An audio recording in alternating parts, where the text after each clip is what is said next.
son becomes the father the son. This is all I can send you, Kal-El. It's not who I am underneath that defines me, but what I do. You want to get nuts? Come on, let's get nuts.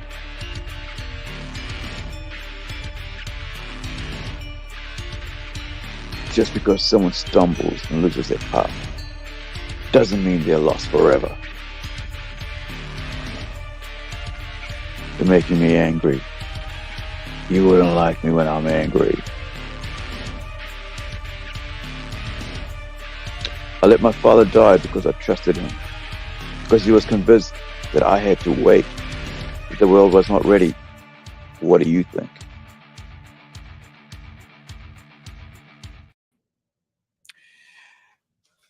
Good afternoon, good evening, good morning, wherever you guys are. Thank you for joining us. Today I have with me on Plunge-POP on Plungecast show, Jeffrey Morris, all the way from America. So I'm quite looking forward to this. A fellow sci-fi person, filmmaker, as well as, yeah, I'm looking forward to this because this is going to be interesting from what I've been watching and trying to catch up with Space 1999. Because I remember watching as a kid and then going, what is this? So without further ado, Jeffrey, do you want to just tell the folks a little bit about yourself and then we'll get into it? Thank you so much. Yeah, sure, absolutely. I'm a writer director, and I do production design as well. I'm very much into plausible sci-fi for the most part. I try to create things that have some sort of basis in physics and science, and that I'm a big science guy. Science aficionado, goes back to childhood for me. And I've got a company called FutureDude Entertainment. The name FutureDude comes from a blog that I used to run that dealt with my adventures. I work a lot with both Hollywood style projects, but I also worked with NASA and science. All walks of life, kind of in the sci-fi, science, those different realms that kind of come together with what I do. And I've done some short films, graphic novels. I've got a big feature in development called Persephone right now that has actors like Ming-Na Wen and Isai Morales attached to it, and done some animation, all kinds of different stuff. So, the main thing is, and I'm also currently developing a documentary about my love of mine since childhood, which is this spaceship right here. It's called the Eagles, from a TV series called Space 1999. So, I'm doing a lot of different things, but it's all about sort of telling cool sci-fi stories. Awesome. Mm-hmm. Thank you for that. Yeah. Like I said, when I was a kid, I grew up on Star Trek. So that's been my one thing that's consistent in my life. Yeah. Amongst all the other, stuff. But when I watched Space 999, I think I just didn't think the beige suits got me. Kind of like, it was like the costumes. I think it was like it's funny. It's so funny. You're the first person I've heard say that. I thought you were going to say, is the moon getting blasted out of the orbit? I couldn't get my head around that. But you're like, it's the suits. Yeah, because when you look at Star Trek, you got all these colorful suits. You got even with like Star Wars, even though it's just films at that time when this was coming around, well, when we saw it in New Zealand, right? So when we saw it here, it was about 80 something, and my dad's English. So, I still didn't get to see it because I think it was more geared towards adults. And I can see why, because it was quite a heavy, science things in it. I watched, I think I must have watched the first episode maybe a year ago back, trying to get back into older sci-fi. And I still couldn't, get my head into it, and just left it. And then just getting prepared for this, I thought I might as well watch these ships and watch what this is about and watch the show. And I could see why myself as a child couldn't get into it, Absolutely. And I was thinking, because it was very, very science oriented, and nuclear war and stuff that's kind of dreary at that time. But and you weren't meeting all these flashy looking aliens, right? Yeah, And you're talking about the first season of Space 1999, yeah, right? Yeah, I mean, seeing that yeah. as a child would be really daunting. Trying to say, Well, so, "Oh, well, so it's weird. I guess the thing is this. It's really interesting that you're bringing this up. I think it's a great conversation. mm, I think Space 1999. Well, first off, it came along in a really interesting time, right? So it's mm, I was like I grew up watching the original Star Trek and reruns every day after school, right? That was a big yeah, deal. Space 1999, and so I probably started watching Star Trek when I was about 4, 5 years old, something like that. right, okay, Before I'd watched a little Lost in Space. It was too silly for me, a mm, little bit. There were elements I wanted to like about Lost in Space, but it was still a little, yeah, Dr. Smith. Anyway, but you got the thing with Space 1999 is it came along right between 2001: A Space Odyssey, the real Apollo missions to the moon, and then yeah, Star Wars in 1977, right? So it's like Space 1999 kind of was like dumped right in the middle of all that kind mm, of empty space between the two. And it almost felt to me like someone saw 2001: A Space Odyssey and said, that moon base is really cool. We should tell a story about a moon base. And then right, someone else said, yeah, but Star Trek's really cool. They're traveling around the galaxy. And so someone was like, well, how do we put those two things together yeah, into one idea? So so let's have a moon base, but let's have the moon base traveling around the galaxy. And I can completely understand why for some people they have a really hard time getting their head around that. mm, It's interesting because yeah, it's such a weird mix in that it has this very interesting, seemingly plausible concept of a moon base with these buggies and the eagle and yeah, all, right? And then you've yeah. got this and the idea of even storing nuclear waste up there and all that sort of thing, Yeah, right? that was interesting. It's kind of interesting, right? Like It's my kind of head didn't interesting. get that as a child. Yeah, What yeah, were they yeah. doing there? Well, but then they do this like, well, then it explodes and the moon is now flying away from the Earth and flying out of the solar system and flying up to other planets and all, Mm, and then it is a challenge to kind of yeah, and I even as a child, I was like 7, 8 years old when I watched it mm, first run. I will say for me, I dug the seriousness of it and the heaviness of it. right, I was not a typical child though, because I was really into space. I was yeah, really into this Apollo yeah, program, and I studied that stuff. I knew a lot about it as a small okay, child, right? I mean, it started. I right, got interested when I was about 3, So seeing Space 1999 for me mm, felt like this extension of the world that we were actually in the yeah, early 1970s, right? So in other words, if you said we're in 19, it was made in 73, 74, aired in yeah, 75, right? They started in 73. yeah, Um, the world they depict 25 years in the future seemed like something that could happen. mm, It's as far as the eagle and the base and all those sorts of things, right? right, And so I think that was what was interesting and intriguing for me. And there was a seriousness to it and mm, heaviness to it that actually, for me as a child, I kind of dug because I kind of was like, well, if you're going to go up in space, it's kind of serious.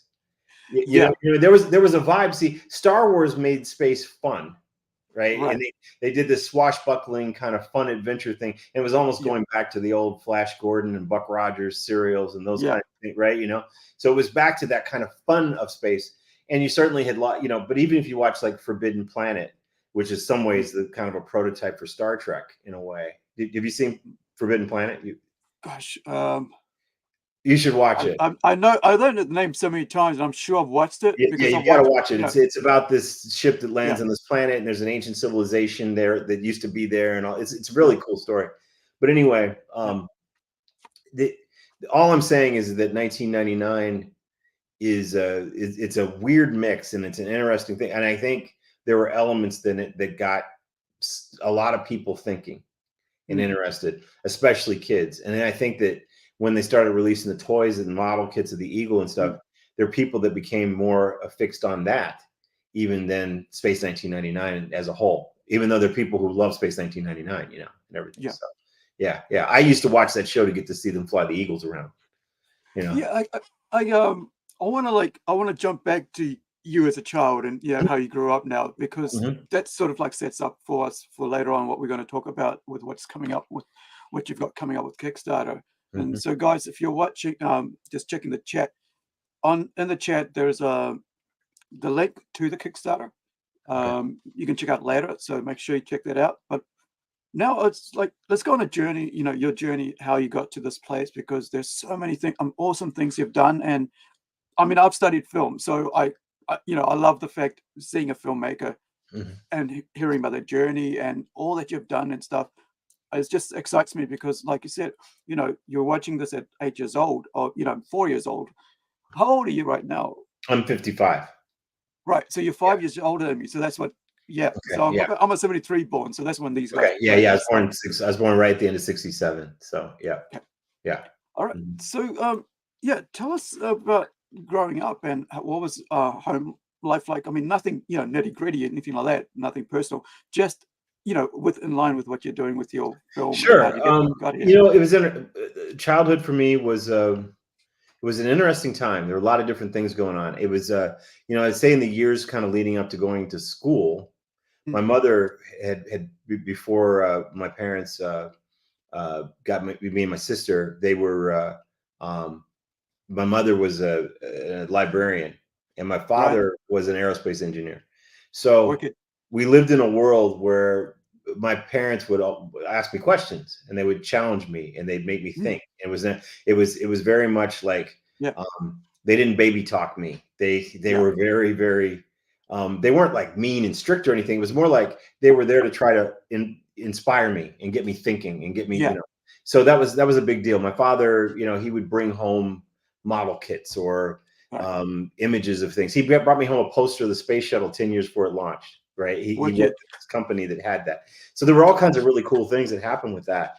And I was very much, I wanted to be an astronaut. That was my dream. And we would go to the library every week. And when I go to the library, I'd check out all the books on science stuff. I always checked out the space books and the NASA books. And I would see these projections of technology. And, you know, NASA used to have a lot of books about here's where we're going. So, you know, so they would show like moon bases and Mars missions and all these things, right? So I read about those things as a child. I'm like, man, that's where we're going. We're going to have space colonies. We're going to have this. I want to be part of that. I want to be in that, you know?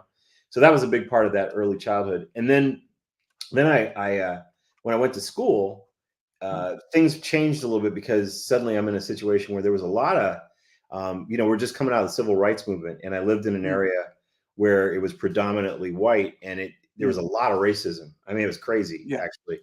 And I think what started to happen to me with all this suddenly, you know, I grew up watching TV shows like Sesame Street, stuff where everybody got along. Then suddenly at school, and like I'm suddenly like running into all this stuff. I'm like, what's going on? And I will say that at that point, science fiction took on a different form for me, because I could watch like the original Star Trek and go, well, I'm facing all this racism right now, but in the future, they're going to fix it. They're going to figure it out. So that gave a sense of hope that like on that bridge, everybody got along.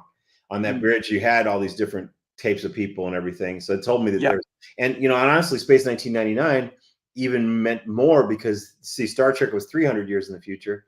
You know, this was really close. This was really close. It was like, I enjoyed watching Carlo, just to interject, but I enjoyed watching Carlo, like just one of the guys.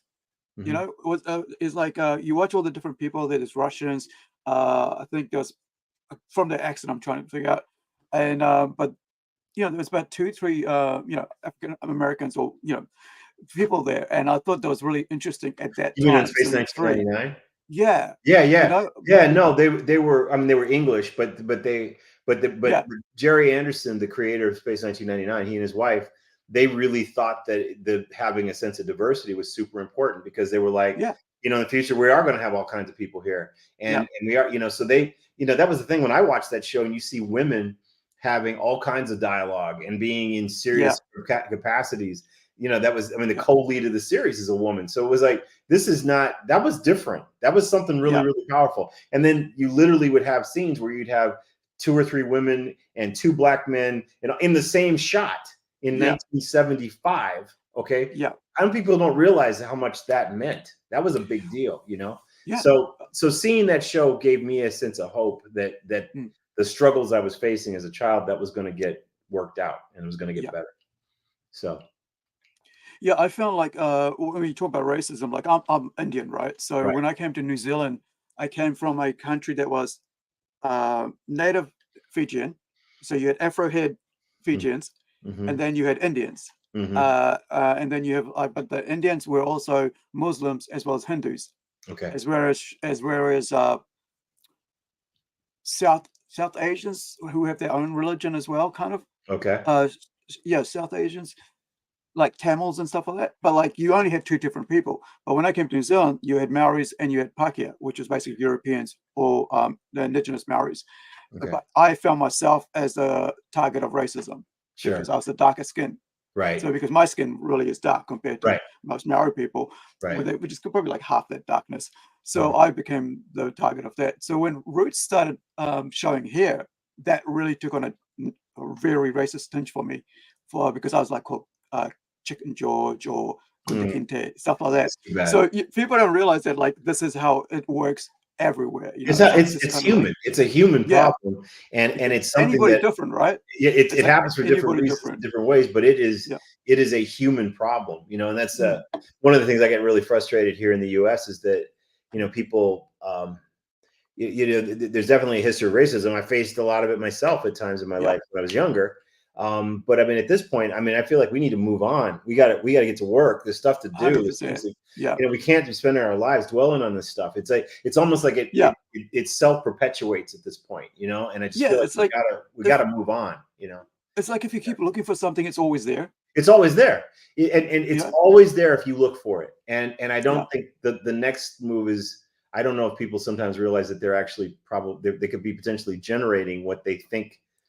You know what I mean? That's it. Right? You know, it's really interesting, and it's something it's a skill I've had to learn in my life of when is it real and when is it not, and when is it my mind, and also at the end of the day, what does it matter, right? It's like people are going to think whatever they're going to think, you know.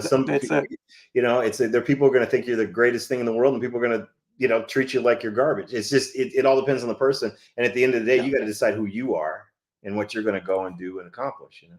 I had a neighbor who was like was going off at me one day, and then I realized I was thinking, is he being racist or is he just being belligerent? Turned out he was just belligerent.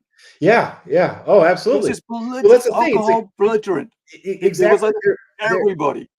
I don't know that again, there are things that I'm not trying to deny that racism doesn't exist, but I will say that there are things that sometimes people are ascribing to racism.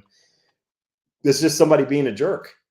Yeah. You know, and it's just, or you're just disagreeing or whatever it is. You can't just always assume. And again, what does it, for me, it's like, can they stop me from living where I want to live, living the life I want to live, having the job I want to have, doing, if race is getting in the way of that, we've got a problem. But if it's just someone's opinion or someone's view, whatever. Yeah, I got stuff to do. I don't have time to worry about what they think, you know. People just want to knock you off your stage, let's say. No matter what. Yeah. Yeah. Exactly. Yeah. Yep.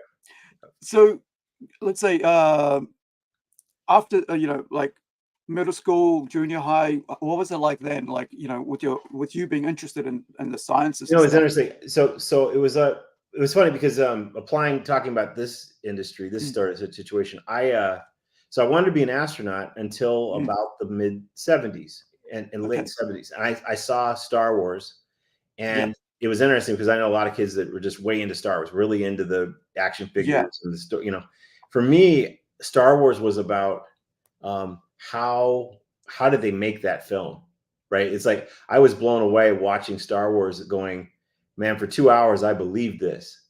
How did they do that? You know, and then I started thinking, wouldn't it be cool if all those NASA stories that I've seen that don't seem to be happening, right? I started seeing NASA was like, you know, suddenly we got this space shuttle and we're not going to Mars and we're doing it. Like all the cool stuff was suddenly starting to not happen.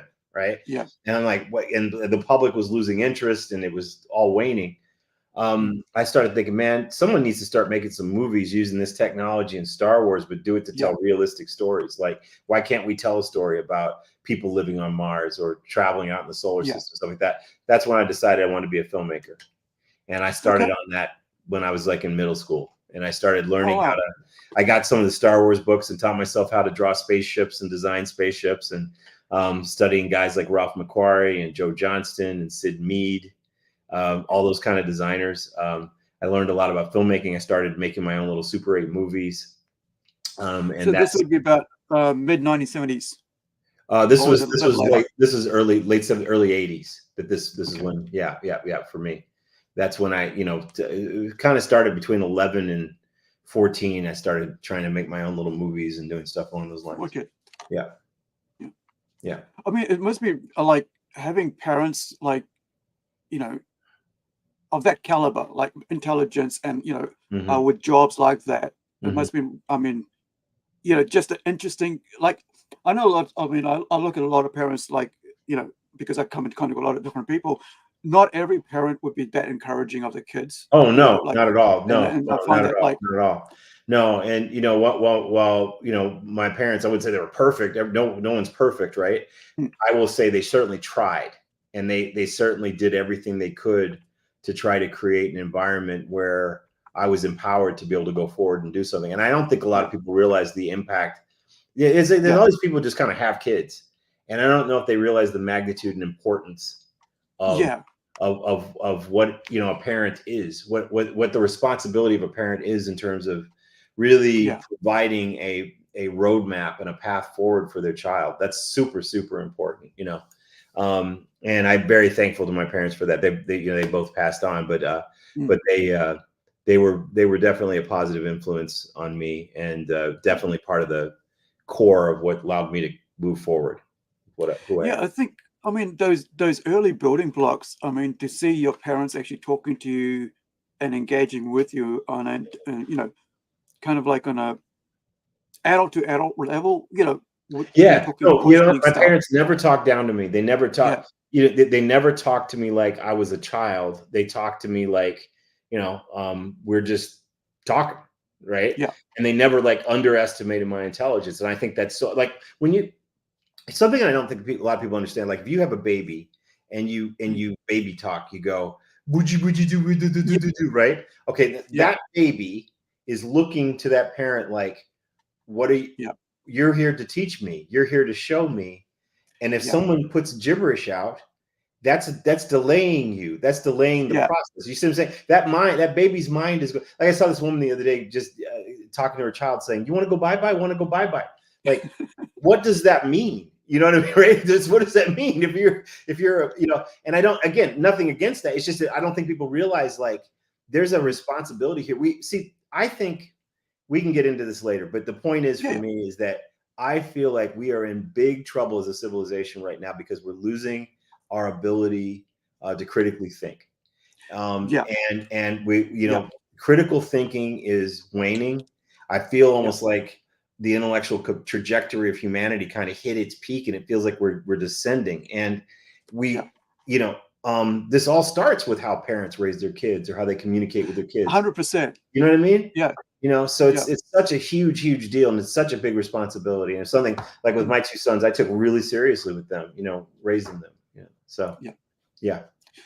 Yeah, I mean, it is important. That's why it's like actually I'm saying that because I think I mean I look at myself and I look at my friend who was like we sort of like I think the two of us, even though we have similar sort of interests, you're more of like what I'd consider a nerd, right? And the intelligent about space and stuff like that, where you want to research that. Me, I'm like I want to enjoy that, because I'm Yeah. a geek. And Yeah. so I found that out later in life what the differences were because I thought we were the same. But then Well, I I would realized that I would my even brain doesn't interject work that way. something. It's really funny Yeah, because, and I know it's something that's not a popular opinion at this point, yeah, but I actually don't even like ascribing to either of those terms, nerd or geek. yeah, And I'll tell you why. Because both of those terms, when I was growing up, were disparaging, very disparaging exactly. terms, right? Yeah, And they're disparaging. It's almost like people used to call gay people queer, right? And things like that, right? yeah, And then people now have like taken on queer and they're proud of being queer and stuff like that. yeah, And there's some folks who use the same thing with the N word and stuff like that. My yeah, problem is, I feel like I'm gonna drive this home. I think that yeah. there's an anti-intellectualism which connects to what I was saying 100%, before about 100%. reasoning, right? Yeah, So when I go back to look at the 1970s when I was growing up, mm, and I think about how being smart, I started seeing it as being something that kids started looking down on each other for. Like, they would oh look yeah, down on someone for being smart. They look yeah, at now I understand that they're like arrogant smart people who are like, well, I'm smarter than you, I'm better than yeah, you because I'm smart. I'm not. That's not what I'm talking about. I'm talking about just like, hey, I just like to read books, or I like to draw things, or I like to think about things, or I like to, Yeah. you know, right? I mean, the idea that that's getting put down. So here's my point is that I've seen so many people who are just, I will tell people, they'll go, you're kind of a geek. I'm like, no, I'm just a smart, creative guy. That'll be my term back, because I don't have to ascribe, other than, I don't need a term for it, because to me, it's what we should be doing.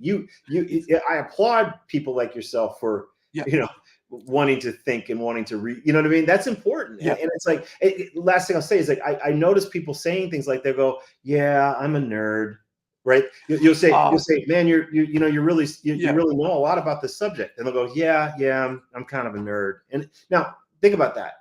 When they say it, they say it almost like they're self-deprecating. Right? I think that that's a social construct, that it's part of this thread of anti-intellectualism that's going on in our society. Could you imagine if we lived in a world where, like, we were encouraging and excited about people being intelligent and excited about people reasoning? You know what I mean? I mean, I'm saying as a culture, you know? I think we almost got there. There was a point we almost got there, I think, with when an internet hit. I remember when you were saying that, I was like, the reason I said that was because when I was a kid, you know, all the regular kind of whatever would point out, those are nerds, you know, you don't want to be like them. And I'll be like, but those are my friends. Right. Yeah. No, you're absolutely right. The mainstream kids. And one of my friends, the mainstream kids treated us like, it was like, that wasn't something that was like a positive thing to be a nerd or a geek, right? It was like something that was like negative. Now, I understand people feel like we've reclaimed that, we've grabbed that back, and we're not letting them put us down. Good. That's great. But I'm still not going to sit here and say there's something wrong with me being a smart guy. You know what I mean? Or that I have to suddenly have a label for it, you know? Yeah. That's all. I think, I mean, like, if I want to know something, I always go to the smart person in the room. Right. Right. The person who knows about the subject. And I think that's something, I love being around people who are smarter than me, because that means that I'm learning something. If I'm always the smartest guy in the room, I'm in the wrong room. You know, I need to learn, and I want to learn, and it's important. You know, it's really, really important. So, you know, I just think that we shouldn't be, again, it's interesting, because I know people who can tell you any sports statistic in the world, right? Yeah. But that's totally cool. That's totally cool. It's not nerdy or geeky to know all these sports statistics and all, you know what I mean, right? You know, but if you know something about, you know, geology or you know, suddenly you're a geek. You know, you know, you get it. Yeah. I just, you know, we come from a like, New Zealand's very well known for rugby and sports, right? Yeah. So I mean, you know, we weren't like, there's no such thing as jocks in New Zealand, right? And but there is jocks in New Zealand, you know. So you got the sports, so you got the parents will always like, you know, the male parent will always like be supportive of you doing sports, but not you being smart, not you not studying hard. But what I did notice was that a lot of the European parents would support their European kids in getting smart. However, the non-European parents would support their kids getting into sports and music. I came face to face with this a couple years ago, about 2019. Prefects. There was a scholarship thing for prefects, and I noticed that the Indians, Asians, and the Europeans in the room were going towards doctorates, the sciences, you know, like some engineering sort of things. However, the Polynesians and the Maoris were going towards music and arts, music and sports. You know, I want to go to sports thing and this, and I want to go to music school for this. And I was like, later on, I posted online that's what I just ran into. Like in a room full of about 30, you know, year 12, year 11, whatever. I think it's about just before college, I think it is for you guys. You know, so this is like junior high. And I said that, and it's, you know, somebody said, well, that's because that's what they're geared to. It's like, but that's really not good. Right. Because, you know, if you have a whole society, you know, culture that's geared towards, and this is Polynesian people, right? Geared towards just the arts and sports, what you're going to have is that's the only thing they'll look for Right. selling it. Well, and then right? who's going to be in charge of the economic situation then, right? Yeah. And so then they will people always sit complain there, about people those sit- guys not making it. people Yeah. will do the thing of like going, well, those folks are always in charge and they're in charge. It's Yeah. like, well, okay, how many of That's us are trying to work to go be in charge as well? That's That's it. what I always get back to. And it's like, Yeah. you know, it's very interesting because I see the same kind of thing happening in the United States where, you know, when I grew up, let's go back to that.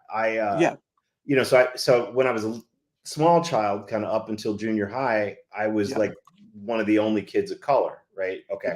And I went through a form of racism with that. But then suddenly we moved to a different part of the United States. And next thing I know, I'm and you've got like 30% of the kids were black. And I was like, this is gonna be great. Well, it didn't work out like that. It turned out to actually be that then the black kids turned on me because they were like, you act like you're white. They would accuse me of being white. And I'm like, what are you guys talking about? It's like, did you guys know what I just came from? I'm like, I'm just a person, right? And so it was very disillusioning for me to go through racism for whites to then go through sort of racial stereotyping with blacks. And this assumption that like, as a black person, we do this, and this. I'm like, well, I don't do any of those things, but this is my skin and I'm not trying to be white. I'm just trying to be a smart guy. You know, I'm just trying to, so it took me a lot of years to kind of work through all that and go, you know what, y'all can do whatever you're going to do. You guys want to be this and you guys want to be that, you go ahead and do that. I'm just going to be over here just being a person. I'm a human being and I want to be around other humans who are all doing their best. I don't care what race they are. I don't care whether, you know, male or female. I care about who are you and are you trying and doing your best, you know, and are you bringing more good to the world than you're, you know what I mean? Than you're taking from. That's what I want to deal with because this race stuff, that's just melanin, you know, right? You know, or culture or, you know what I mean? Literally like a cultural thing where there's no genetic thing making somebody speak a certain way or to have certain interests. It's not genetic, it's cultural. Yeah. You know? We talk about that. Like, so they did a movie called, I think it was Catwoman or something, animated movie, right? Mm-hmm. They took people who spoke, no specific accents and gave them accents in the movie. And I was like, why? So basically it was like giving a Chinese person, an actor who was Chinese or Asian, who had to put on an accent, a Japanese accent. Right. And I'm like, you know, it's like, it kind of diminishes, you know, I don't know. I thought we were supposed to get, you know, together more and not ignore those. Well, that's what I think. I mean, I think the whole idea, look, it's like, it's interesting to me because I look at myself as being part of a human. Well, here's the thing, in greater sense, if you back way out and you're looking at the earth from afar, this is a very fragile, very tiny little element of the universe, right? It's like a speck on a speck on a speck on a speck on a speck on a speck on a speck. I mean, it just goes on and on and on. It's nothing, right? And yet it's everything for us, right? And here we are living on this planet. And the idea that we would be sitting, I can completely understand how in the past we had we came from different parts. We, you know, obviously we evolved in the same area, but then we split up and we go in different places. And then we, you know, evolved different cultures and languages and all these things. Then you come back together and you're like, whoa, who are you? You know, right? And there's all this, I completely understand how that happens. But at a certain point, it feels like we as a human civilization, we need to grow up. You know, and part of growing up is to say, yes, you know, we have different religions and different politics and different, you know, cultures. We have different, you know, melanin levels and eye shapes and skin, you know, hair textures and stuff. But at the end of the day, we're humans and we're all within, from a DNA standpoint, within a few points of the same, right? So it's sort of like we need to be focusing on what unites us and get together and work together to make a better world and actually become a better part of this universe, right? That's what I would be doing as a species, you know?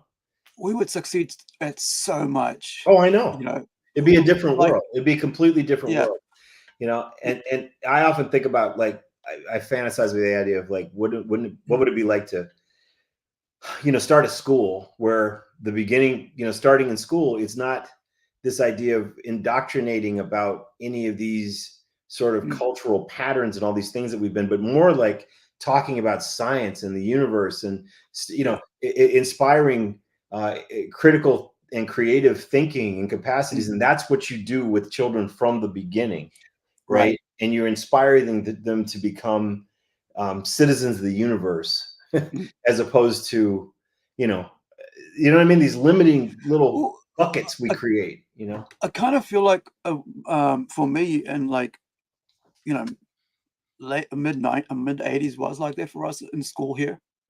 But then also, you know, you always had that division, like I was mentioning, how, you know, rather than teacher going, you know, those guys, to get ahead in life, you should be smart, you know, because that's going to be a long life. It's like, if you can play sports for so many years, what happens to you when you get hurt?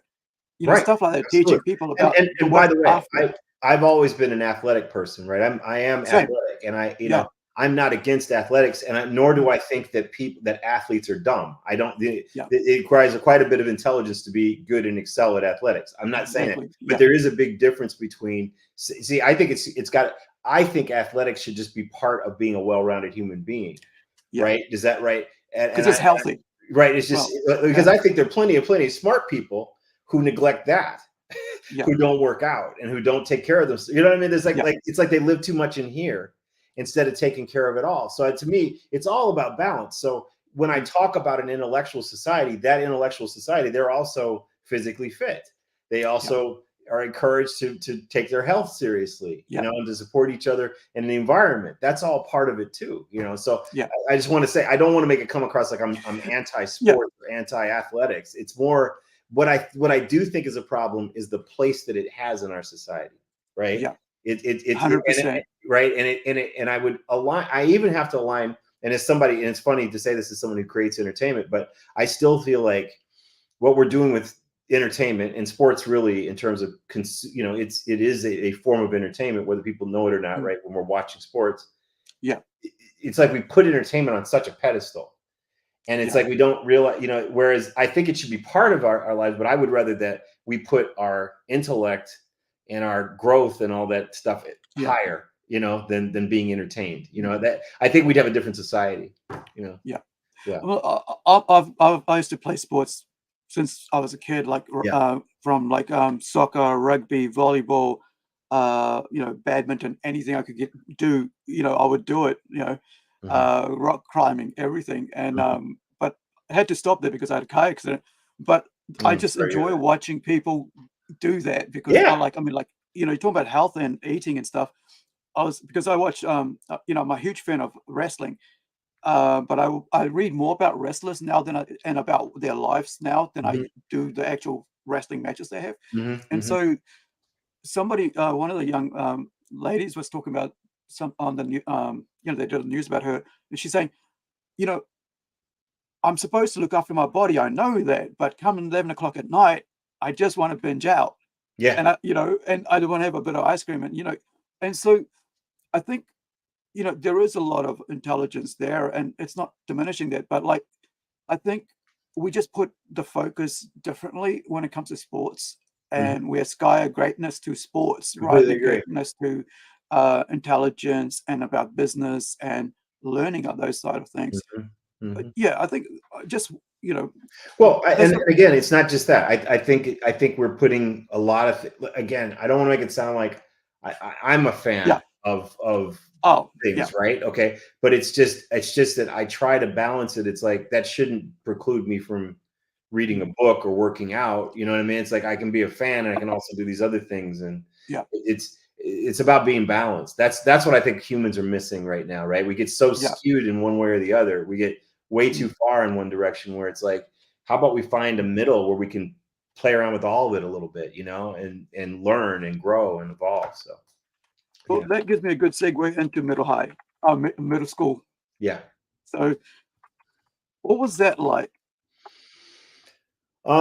Middle school for me was probably the most frustrating aspect of my life at this point. I think middle school, the high school, you know, so the ages kind of like 13 through teenage years, 17, 18. Yeah, those years, because, you know, that was, again, as I was telling you earlier, it was very disillusioning. And I felt like there was so much of this anti-intellectual bent with the young people. And there's so much, all these cliques. They would, this group would hang out with that group, would hang out with this group, would hang out with, and I was always like, gosh, I mean, why can't I be friends with someone over there? Or why can't I be friends with, well, I like that guy. Well, you can't be friends with that guy if you're in this group, that kind of stuff. And those divisions were very frustrating and disillusioning for me. That's the negative side. But the positive side is it was the 80s, and it was a time period where there's never been anything like it in terms of film.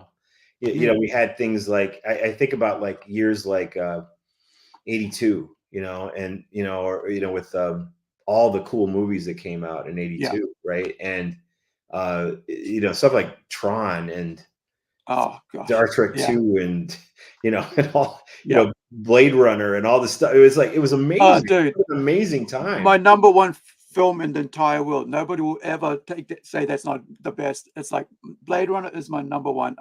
I started reading Sci-Fi because of Flip K. Dick, and really getting into it because of that. I think, but you're right. Like, the 80s were amazing for film. Yeah, and so there was a lot of there was media there that made me feel a lot. That was where I started. That was my survival. It was these great movies and there were a lot of music that I really liked in the 80s. I kind of got in really heavy into new wave music and stuff, and there were all these bands I really liked, and by the time I got to college, bands like New Order, Depeche Mode, Cure, all that kind of stuff. So that stuff was really like I started feeling less alone, because I was like, well, these people see the world kind of similar to I do. Yeah. And that helped a lot, and everything. But yeah, it was a really interesting time, and it's certainly not a time I'd want to repeat. It was one of those time periods that I almost was like, can I make it through this? It was very, very frustrating time period. But yeah. Like the teenage years is like, it seems to be the year you're already going through puberty and stuff, and girls and all that, and on top of that, you're trying to choose what you're about. I think at that point is when you're trying to really define yourself. Of course, you don't until a little bit later, but I mean, and then you've got all the peer pressure and stuff like that on top that makes it really hard.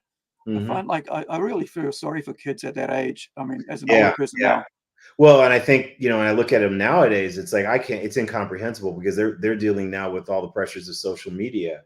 And and all the body image stuff, and all the all the TikTok and Instagram and all this, I mean, I don't even think we can even conceive of what it was to be like for them, and it's just I don't think so. Social media has not brought out the best in humanity, unfortunately.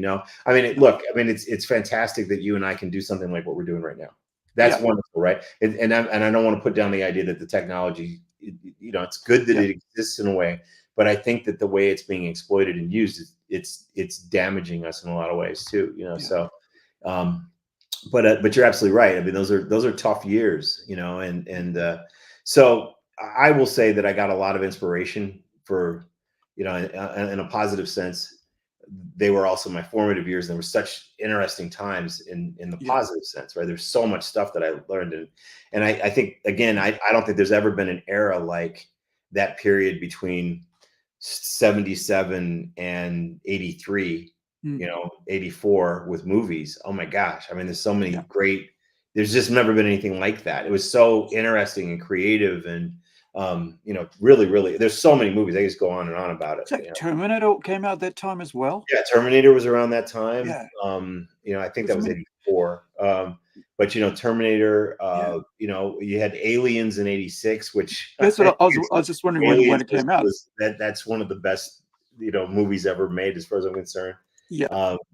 It's just an era like no other, and I just don't think that the 90s couldn't hold a candle to it. Not that there weren't a couple of decent movies in the 90s, but it was just like interesting movie after interesting movie back then. Yeah. I mean, there was, I remember Lady Hawk coming around about maybe just a bit later. But there was also fantasy as well. Like, so you had science fiction movies as well as fantasy movies. That was like, but then kind of like, I think it was late late 80s is when like the whole action movies took off. Yeah, You had yeah. the Well, big it's kind of. names. I think it's sort of like Die Hard. Like that was '88, right? Yeah, And which was fantastic. But that was when that started kicking in. And yeah, then it became the action movie thing, right? I mean, you yeah, obviously had the Stallone, like, First Blood kind of stuff and everything, but yeah, it was, but it really became a thing by the yeah, 90s. It was, and I kind of feel like by 1990, like it was, I think The Hunt for Red October, which was, I don't know if you've ever seen that, but I have. yeah, I Yeah, love that movie. yeah, 89, you had The Abyss, and mm, 90 you had Hunt for October. For me, that was my era ended then of the movies that I love, right? The movies that I was like, yeah, wow. Now, again, I'm not going to say that in the 30 plus years since then, there haven't been movies I liked, but the movies that I truly think redefined the medium, yeah, and you're right, both in sci-fi and fantasy, there were movies like Dragon Slayer and yeah. all kinds of cool Yeah, stuff. Beastmaster. Gosh, Krull, yeah, Kroll. yeah. Um, gosh, there was so many amazing stuff because I used to be like in that time, like between about 87, Hmm. maybe 86 till about 93 Hmm. is when I had my own money, right? Hmm. Because I used to work and stuff. So I'd get like, it was like about 10 for $5 a Yeah. week, VHS. And Hmm. so I would just go and, you know, go to work, go get 10, and then go home, watch, because I had my own video player in my room, because I was renting at this time, boarding, whatever. And so I would just watch, go to sleep, watch, go to sleep, and then go back and get the next lot. So I basically emptied out the entire store within 4 years or something, of all genres. That's what got me into love, film. That's great. Um, but I think, yeah, I mean everything, with CGI. That's one thing that really I want to talk about afterwards with, Yeah, yeah. first, yeah. But so middle school, college. College, that's when I really started getting heavy into film, and Mm, I also studied political science, which is something that I cared a lot about. yeah, I've always been reasonably political. yeah, You know, I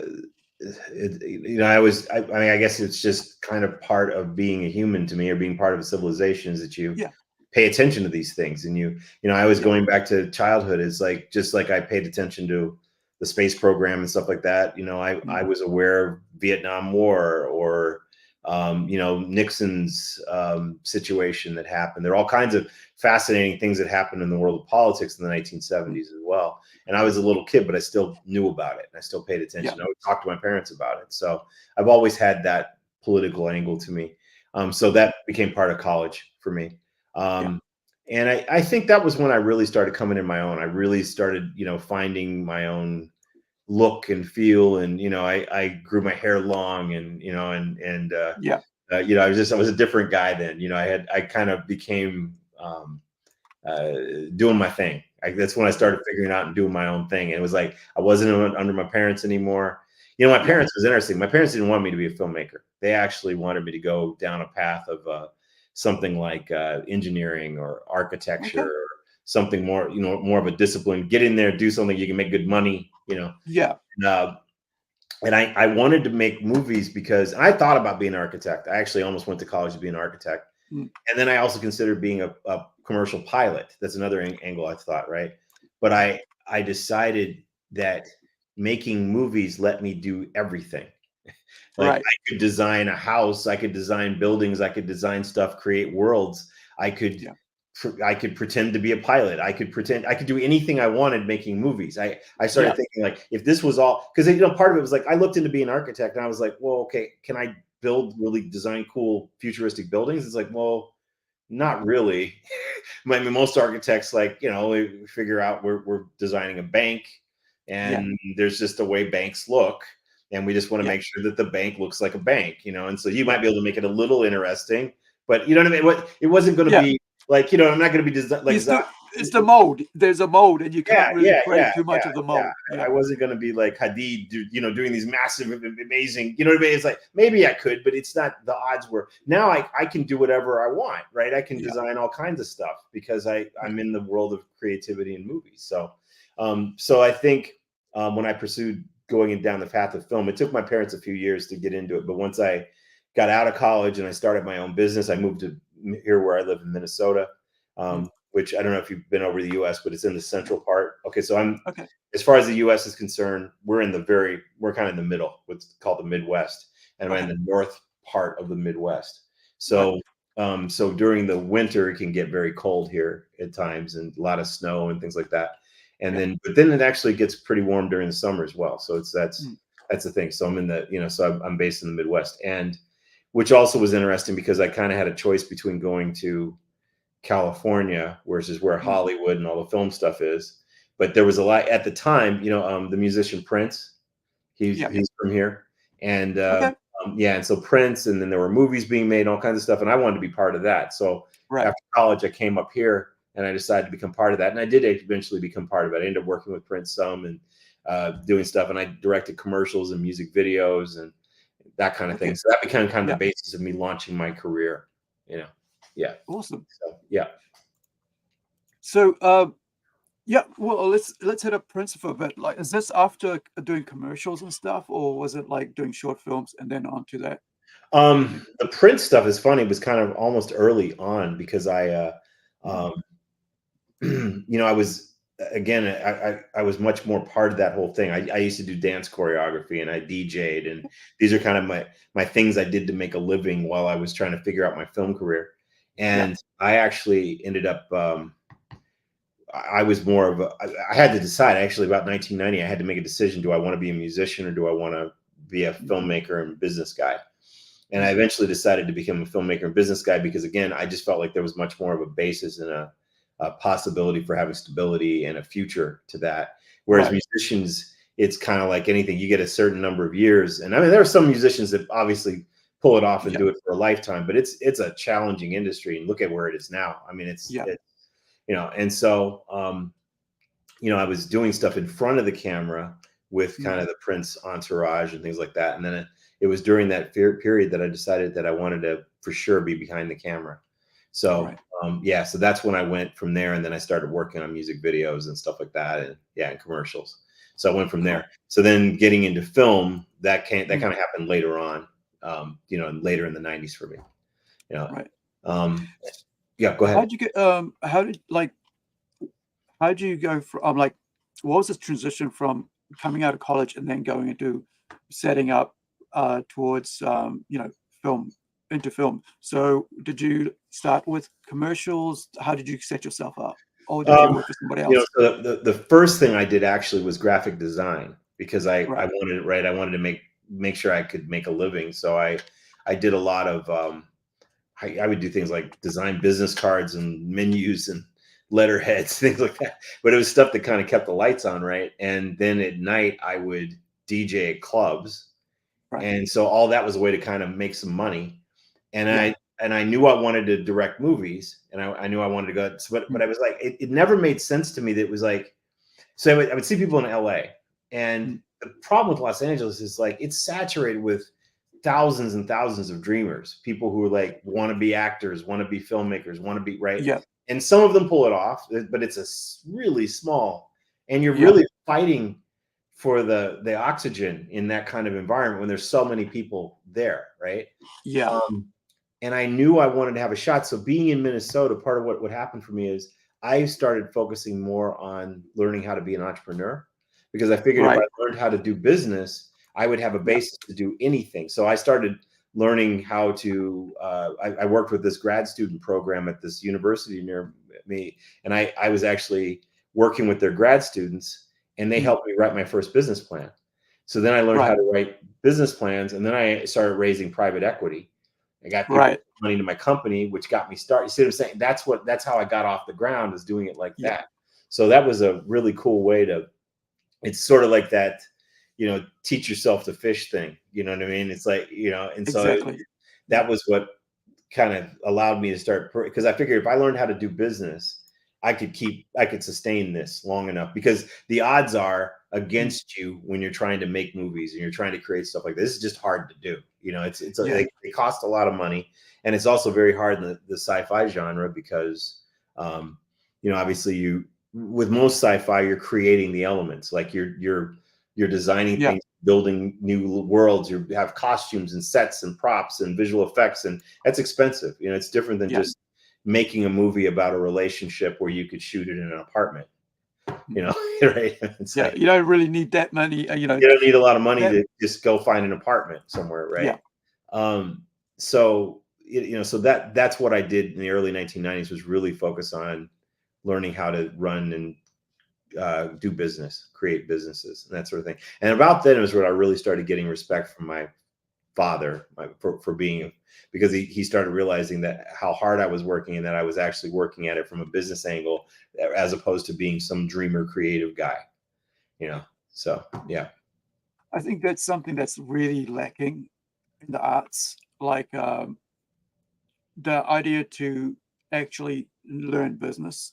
Yes. And I think that's why a lot of people, you know, kind of end up either destitute or being ripped off in the arts, because, you know, they kind of like, I've always like kind of like, I remember I mentioned this before, but like to in previous, but like the difference between being an artist and being a poor artist, you know, is Yeah. not knowing Well, business.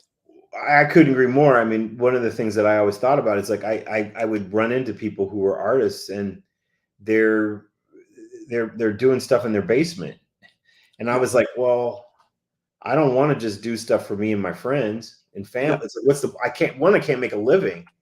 How do you make a living off of that? Number one. And then number two, you want to get it out to mass audiences. You want it to be a success. You want it to be, you know, so to yeah, me, the conduit between having a good idea and getting it to a mass audience is understanding the business element.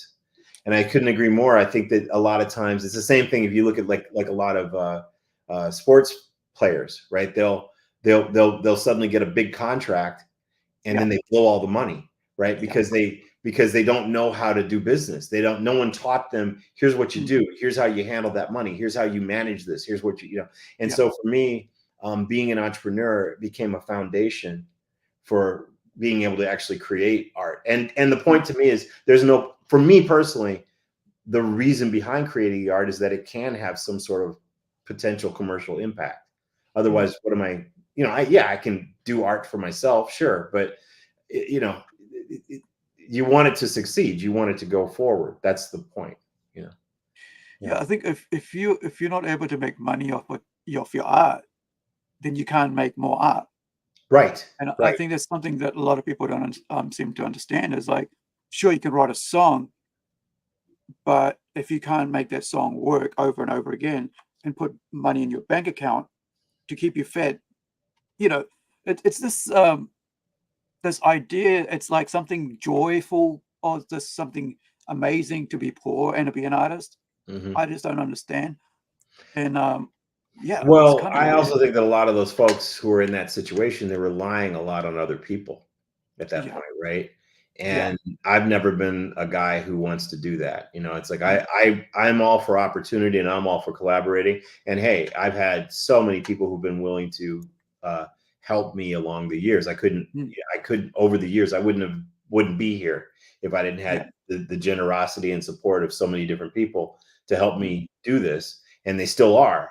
But I yeah, also still try to pay that back and you know, pay it forward to other people yeah, as well. But to me, again, it's like the one thing any of these people could see when they look at me is, he's trying to do this. He's trying to build a foundation. And I yeah, have employed lots of people over the years. I have been able to provide a yeah, living for others through the fact that I built an infrastructure around my art.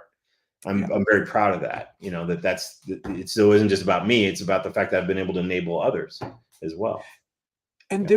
there is that thing, like enabling. You know, you're not like just and a lot of time that comes through actually doing stuff. I find that like if you're enabling people, people see that and then they buy into that and they support you even more Right. because they see you setting up something for somebody else. So when I look at your films, I'm going, man, that's got so many awesome people in it. I want, you know, and then you look at the animation of Parallel Man, and I go, wait, there's so many people creating that, those, you know, that animation and stuff, Well, you you know? know, the interesting story with Parallel Man, Mm, actually, I went and I worked with there's a college mm, here, the Minneapolis College of Art and Design. They call it MCAD, and I mm, actually back in like 2006 or so, I had a bunch of 5 and 6. I had interns who did their senior Right. project with me.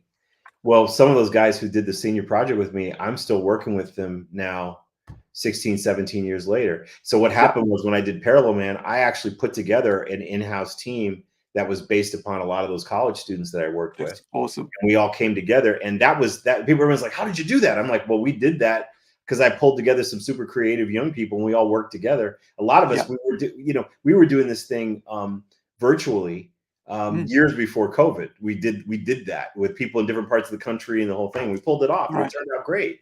So you get it. It's like it's just, you have to be willing to pay these things forward and work with people and collaborate. And but at the end of the day, it has to have some sort of an infrastructure, and that infrastructure begins with business. That's the point. Yeah. And if you don't figure that out, sure, there are people who get lucky, and then they get lucky and they made something, and somebody jumps in and says, "This is great." But all I know is if you aren't lucky, the only way to get there is if you work hard and you have an infrastructure that makes sense. Yeah. Or if you've got really rich parents, who are willing to, well, and I'm going to put that on luck. You're lucky enough to be born into it. Yeah. And it's funny because like my father always said to me, he's like, "Man, I wish I had been wealthy enough to support you to just go do your ideas." I've often said, "Man, if I had millions of dollars, I'd be a billionaire right now because of how hard me and my team work." And I look at all this garbage being made, and I'm not saying, "Hey, I'm making better stuff than everyone else." That's not my point. It's just that I know there are a lot of very talented filmmakers out there who, and artists and writers and musicians, and they just need a shot. They just need somebody to say, "This person's got some talent, give them a shot." And a lot of people who are getting there and getting a shot, some of them are getting it just because they knew the right person, or like you said, they had rich parents, or they, some reason that's leading them to do this. And it's like, man, it's very frustrating because then you see what they create and you're like, okay, you just took an opportunity that many of us would do anything to have, and you made that.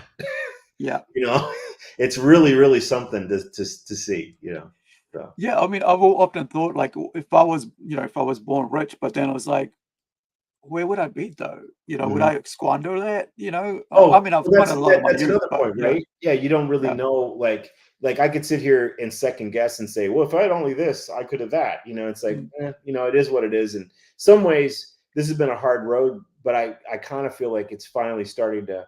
It's really weird. Going back to Space 1999, it's really interesting because when I really think about this journey, I actually think my journey to become a filmmaker began with me sitting in the living room at 7 watching Space 1999. And then to sit here now and be making a documentary about Space 1999 and working with these actors and I just got to meet Barbara Bain, the co-star of that show, last week in Los Angeles, and to sit down with her and have lunch with her. And we really connected. It was amazing conversation. I never in a million years would have thought that 50 years, almost 50 years later, would be watching this stuff and being part of this and sort of becoming a voice for this. I don't know how to describe it other than that. It's been fascinating, and it's I'm still getting my head around it. Yeah, it's kind of like synergy. You're chasing your childhood dream without even realizing you've been chasing it. Yeah, because I think that's a difference between having supportive parents and not having supporting parents as well. Because if you're watching that and your parent goes, "Well, go outside and play," what are you doing inside watching this? There is that also. I think there is a balance, but I think you're right. We can't second guess, but also there's an opportunity. It's taking opportunities. If you decide to take the opportunity or not. And I think a lot of times we just maybe get scared off taking the opportunity. What if you decide, well, that's that. I won't talk to her. I won't talk to her because she won't even want to talk to me or something like that, and then decide not to talk to them. And next thing you're not talking to them, and now you don't have, talking to Barbara, or meeting up and talking about Space 99. But I think, all the little journeys and choices we make, bring us to where we are. But then also there's some missed opportunities that we don't take as well. Of course. Yeah. No. I mean, that's the whole point, right? It's like, what would you do if you could go back? But then where would you end up? I mean, Yeah. there's nothing, the thing, all I can do is just try to be learn and be the best you can in whatever moment and situation you're in. That's all you can do. It's a, what is it, road to less traveled or least traveled? Yeah, because sometimes we just want, sometimes you just want to take the easy road, but when you have some, when you're brought up with supportive parents, you're determined to succeed, or determined to go further and further than just giving up or turning to alcohol or turning to drugs. But when you have that support, you kind of like, here's where I want to go, and this is my direction I'm going to choose. Even with I guess some of the things you've faced in your life, you've still decided this is the road I'm going to stick with. Right, I'm going to stick with it. Yeah. So let's talk about some of the short films that you've made, and then we'll go on to the other ones. I mean, I've watched Peril Man, and I've watched Oceanus. Yeah. So which came first? We made them simultaneously. Yeah, it was two teams. Yeah, so I wasn't wrong to say which one. I had an animation team and a live action team, and we actually did them simultaneously. That's probably the hardest I've ever worked in my life, is doing those at the same time. So yeah. I saw Oceanus first, and it was on Dust, and I only recently just started going back to watching Dust, because I've been watching it for a while, and then but then I got busy running stuff, and then I saw it, and then I was like, I might as well talk to this guy, see if he wants to come on, because I find this really interesting. Then I saw the other one, I was like, yeah, this is even awesome, and then I was like, oh wait, there was, I think it might have come across on Dust, but I think Observations, I had Robert on, and he mentioned, but I never actually saw the interview, so I didn't know nothing else apart from the fact it was on, you were making a documentary and so on. But how long have you been writing? Oh, it's interesting. You mean like screenwriting? Yeah. Or just did you start writing stories first, or did you go to screenwriting first? No, I started writing stories first. I mean, I think it goes all the way back to like first big story. I mean, I used to dabble with storytelling even as a child, but I think it was like high school. I was tremendously worried about nuclear war as a child, as a teenager, right? Because the United States and Soviet Union had all these missiles. Yeah. You had leaders that were posturing against each other, and sort of, Reagan, and I don't know. I just really thought there was a good possibility that we would have a nuclear war. I was very worried about it. And I remember writing a story about, I used to be an avid cyclist. I still like to ride my bike, but I used to ride my bike back when I was in, high school. And I wrote this story about guys being out on a bike race, like one of those multi-mile kind of 100-mile bike races. And suddenly a nuclear attack happens. And it's about this guy who's just riding his bike, and suddenly a bomb goes off over there, and he's like out in the middle of nowhere, and he's trying to figure out what is he going to do. And he's walking after, and he's lost his bike and all this stuff. And I wrote this story. I think I was like a sophomore in high school, and my teacher was like, "Are you okay?" When she read it, she was like, "Wow, okay, maybe you should see somebody."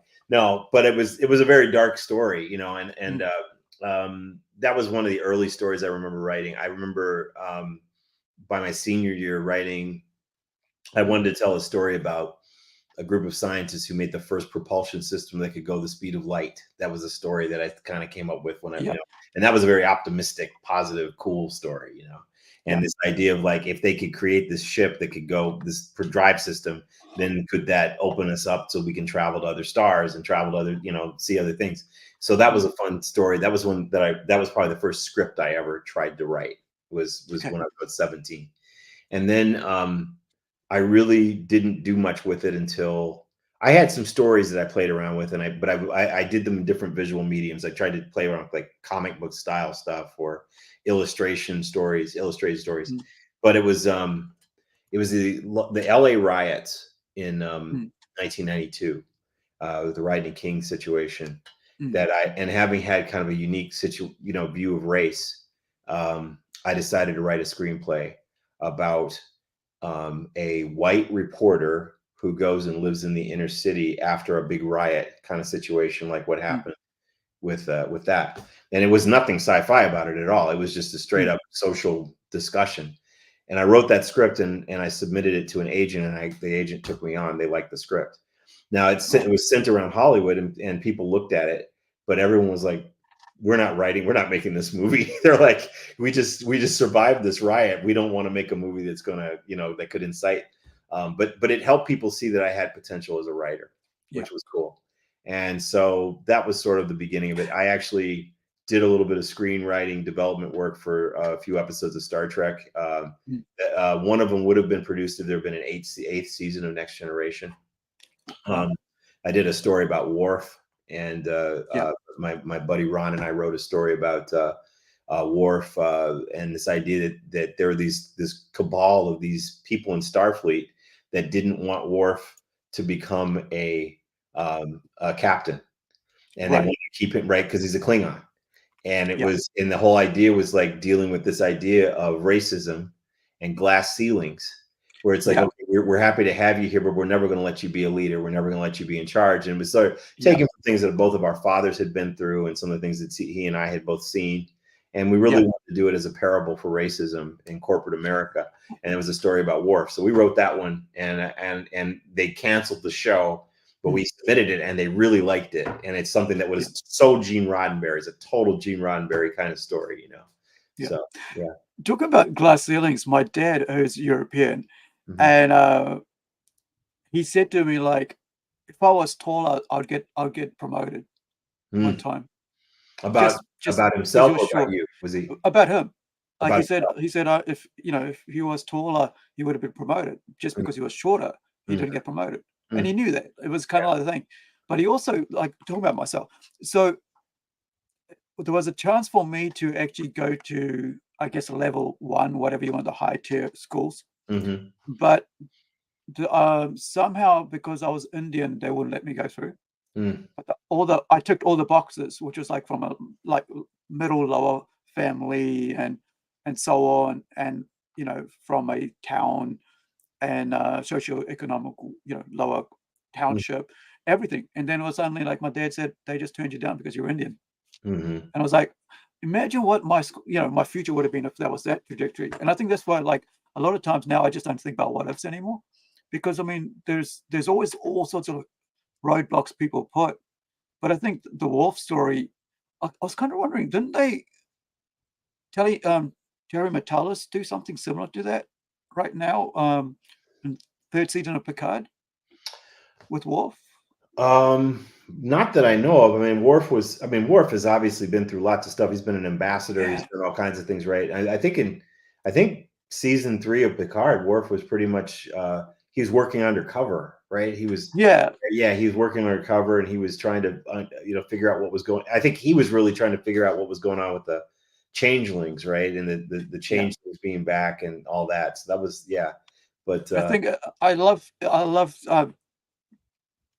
the third season of Picard is the only you know true Roddenberry that I've had oh well, since like that's a the long only time. Star Trek that has actually Yeah, for me felt like Star Trek since yeah, probably some aspects of Enterprise. I mean, it's like I just for me, I don't feel like they've been making Star no, Trek, and I don't get it, and I'm not I'm not yeah, the audience, so that's fine. People who like it, cool. But it's just not for yeah, me. So I'm not. And it's funny because I'm not somebody who is not against the idea of reboots. I really dug the Battlestar Galactica reboot. I thought it was oh, it awesome. was amazing. Yeah, I actually had no problem with Star Trek: The Motion Picture. The changes that happened there, I didn't have any yeah, problem with Star Trek: The Next Generation. There were a lot of people who were naysayers early on in Next Generation. I totally was open-minded and interested. I yeah, liked Deep Space Nine when it happened. I thought it was yeah, great. But I gotta be honest, I kind of think that like from Voyager on, yeah, Voyager started getting a little iffy for me. Well, more than a little iffy. But it was just a little Voyager to me. I called it Next Generation light. It felt a yeah, little light, and it didn't feel. It felt that at that point it was like product. It was like yeah, you know what I mean. It's like Next Generation, Deep Space Nine. They both were stories that needed to be told. They were awesome. And then by the time we got to, Voyager and Enterprise, it was like, well, we got to keep some Star Trek on here. What are we going to do? We got to keep making some Star Trek, And so by the time we got down to the end of Enterprise, I was like, it's a good idea. Let's just take a break. You guys need to just stop, because we're losing ideas. We're losing momentum. And so actually, when the idea came up that J.J. Abrams was going to reboot it, I was like, cool. I think that's actually what it needs. It needs to get rebooted, And then, but then when I saw what they did, I was like, what is this? I couldn't believe it. I was just like, it was an absolute disaster to me. It just wasn't, I'm sorry, we're going off on a tangent, but but I mean, it kind of feels like, they're not showing respect to what the show's about, and which is why I think that's like, I think indie creators, because they're hungry to create, to tell their story, have a greater chance now to be creative. Especially with Kickstarter, with Indiegogo and other funding sites, crowdfunding sites. There's so many, opportunities for indie filmmakers to be out here to find an audience, and to find backers and stuff, which is what I love. I mean, as myself, as a comic book writer, being able to tell stories and have somebody, be out there, once you've made it, getting it ready, put out there, to have people out in the in the ether of crowdfunding say, okay, I'll back that. And I think this is why I'm very supportive of anything that's been done by crowdfunding. Or anybody who's out the there. thing is interesting. Like our crowdfunding campaign right now, we're over 20% funded. We've got a long way to go, but I'll tell you, the average Kickstarter, there have only been 0.67% of Kickstarters out of 80,000+ projects have gotten as far as ours has. I mean, so being at over 120,000, that's like a real accomplishment. And what that says to me is it proves that this has got some momentum and some interest, So now what we're going to do, we have several, new programs, new benefits, things we're going to be putting out in the next few days that I think will energize the fandom, and I think we'll still put it over the top. We've got a long way to go, but we're being smart. We're learning from it. I think we really saturated the 1999 community with lots of ads, lots of stuff. We wanted to back off a little bit, give them a breather. This last 10 days or so, we're going to hit them hard. We had some cool stuff coming, So I mean, we did a Kickstarter, and I threw everything at it, and I learned from that, just like yourself. There's a different way of doing things, but I mean, I think that's a learning curve. I think it's a huge learning curve. We learned so much in the last couple of weeks about how to do this and how to best promote it and all that stuff. So it's cool. It's all good.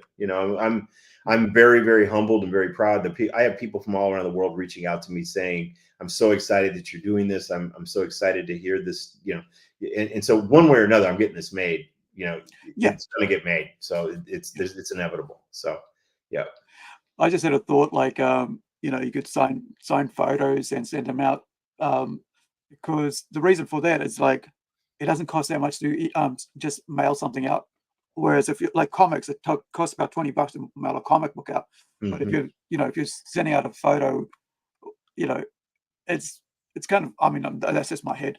I'm always thinking about how it makes things. We're actually going to be releasing an original blueprint of the Eagle that's done by one of the Star Trek artists, and then John Eves, who designed the Enterprise E, and he's a great prolific Star Trek artist. John's going to do a print of the Eagle, and he's creating his own, and we're doing that, and we're going to make that one of the goals as well. So all that stuff's going to be happening in the coming days. It'll be great. We're it's some cool stuff happening, and then Nick Tate, who played Alan in the show, he's actually going to do a big call to arms video for us that we're going to put out in fandom. So remember, they're Kickstarters that got funded in minutes, right? I mean, we just have to get the word out. It's all good. I think we've got enough momentum that when people go look at it, they'll go, wow, that's actually pretty good. How do we help them finish this? So it's good. Right. So we're going to go through the entire Eagle has landed in a little bit, but let's Yeah, I was going to get you to go through each aspect, so that way we can, people Yeah. can see exactly what it is. Now, Oceanus and Parallel Man. Hmm. I love the. I remember watching Oceanus, and I was thinking, "Oh my goodness, this could happen, really could happen," and and it was like it was just crazy. The whole concept of it felt so real. Hmm. And so you talk about bringing plausibility and scientific plausibility to your storytelling. Tell me a bit about that. Hmm. Um, Well, I mean, here's the thing. Anybody can make stuff up, right?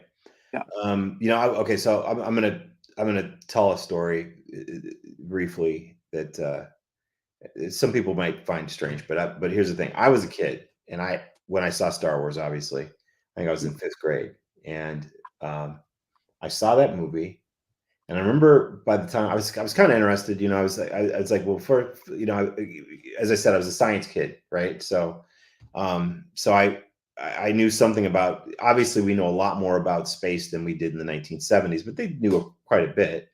And I would read these things and everything. So I was super excited for Star Wars because I was like, where is this? What is it? When is this? What happens, right? And I remember sitting in the theater, and the first moment I saw a long time ago in a galaxy far, far away, I was like, wait, what? It's like that immediately kind of was like, wait, what? I'm like, but those are humans, and like they speak English, and they're, and I was like, why? Oh, I was kind of bummed immediately because I was like, I was hoping it was a story about our future, right? That's what I was hoping. But okay, fine, I'll go with this. But the science kid in me was watching Star Wars, and I was like, well, this is cool. It's fine. We're on this planet, and and Tatooine seemed really cool and interesting. But then they got to the cantina. And I remember watching that, and I was going, wait a minute. Okay, so you got all these different species. So like, how are they all breathe the same atmosphere, and they all can handle the same gravity, and they all want to hang out in a bar, you know, you know what I mean, right? And it was really weird for me. I had a really hard time getting, because of knowing the science. I was like, I don't get, like, this couldn't happen in real life. You wouldn't have all those different species being able to be in the same. The reason why they look the way they do and they're different is because they would have evolved in different environments and all this stuff, right? So how would they all be able to just all be here, right? Now people would say, come on, man, it's just a movie, and you know what? It was just a movie, and I enjoyed it, and I liked it. But that was the kind of thing that made me think as a child. I was like, could you make a movie where you actually look at the science of things and you say, I'm going to tell a story, but I'm going to force myself to be fit in these parameters. And my parameters are plausible science to the limits of whatever our knowledge are, plausible technology within the idea of what could be projected or what might be able to happen, right? So we're not going to just go make up artificial gravity, for example, right? Like, how does artificial gravity work? What does that? Now Star Trek's super good, at least used to be really, really good at making up its own sort of physics, with its terminology, the technobab, right? I mean, LeVar Burton, God love him, he was so good at just rattling this stuff off, and you're like, yep, bro, yeah, I believe everything he's saying. I completely get it, right? But so Star Trek was pretty good at making up its own parameters of it. But if you look at like some of these other stories, Star Wars, I call it space fantasy at the end of the day. Right? Because it's fantasy. It's still, and just because it has some robots and some spaceships doesn't mean the spaceships could really fly. It doesn't mean they couldn't actually. There's no physical means for those ships to fly the way they do. They look cool, like an X-wing, for example. There's no thrusters on the X-wing to make it move in those positions, and they fly like airplanes, right? Now, again, super cool. I'm not putting it down. Love it, right? But I was thinking, like, how would a spaceship really fly in a space battle? When you look at spaceships, they first off, they're not airplanes. They have these thrusters on them that fire, and then they'll fire and change direction. And then another thruster will fire to stop your rotation or change your it's pitch, roll, yaw, all these different things. And it's actually really interesting. And so I've thought, man, what if we limit ourselves more? And so I've got what I call my 85% rule with most of my stories. Parallel Man's not meant to be real. That's what I call a techno fantasy, right? Yeah. It's a fantasy because we're chopping universes and all that stuff. But something like Oceanus and my movie Persephone and things like that, I'm using this rule of saying we got to get this like 85% plausible, and then leave ourselves like room for about 15% speculation, 15% fun, because audiences don't want to see a documentary. They don't want to see boring. They want to have fun. They want to see something that's awesome and cool. So that's why if you made it 100%, then as far as I'm concerned, at that point you're making a documentary, Yeah. But so this 85% rule is a big thing for me because that's the basis. So when I do something like Oceanus, I really looked at like, well, how would you build an underwater city, and what kind of vessels could you have, and how deep, and one of the things we did with Oceanus, like with the submarine, we were actually limited in the shape we could build, everything. So I created something that was more of sort of this underwater race car. But then you've got issues of pressure and stuff. So, we don't go into it in the story, but our operating principle was that at this point in the future, you have clear ceramics, and you have transparent aluminum, which are things that are really happening. And I was like, well, if you have shapes like that and stuff, and these things are able to maintain this tensile strength, you might be able to have different shaped craft underwater than what you normally have with a typical submersible. So that was part of our thing. It's like we've got radio underwater, which is not something that can really happen, but we were playing around with the idea of quantum entanglement, lets the ships talk to each other, all kinds of cool things like that when we get into more of the Oceanus feature films and TV shows, as we develop that, you're going to get to see some of the science of this and really get into what would it be like to live underwater, and how dangerous would it be, and how would they do it. So that's really important. So I was just going to bring this up so people can actually see what the ship looks like underwater. Are you able to see that? That's a good shot. Okay, Yeah. so here we go. Yeah, so let me bring this up really large. So I'm going to play it without any sound in the background so we can see how amazing that looks. Take us through this. Well, I mean, that's the Oceanus base back there behind them.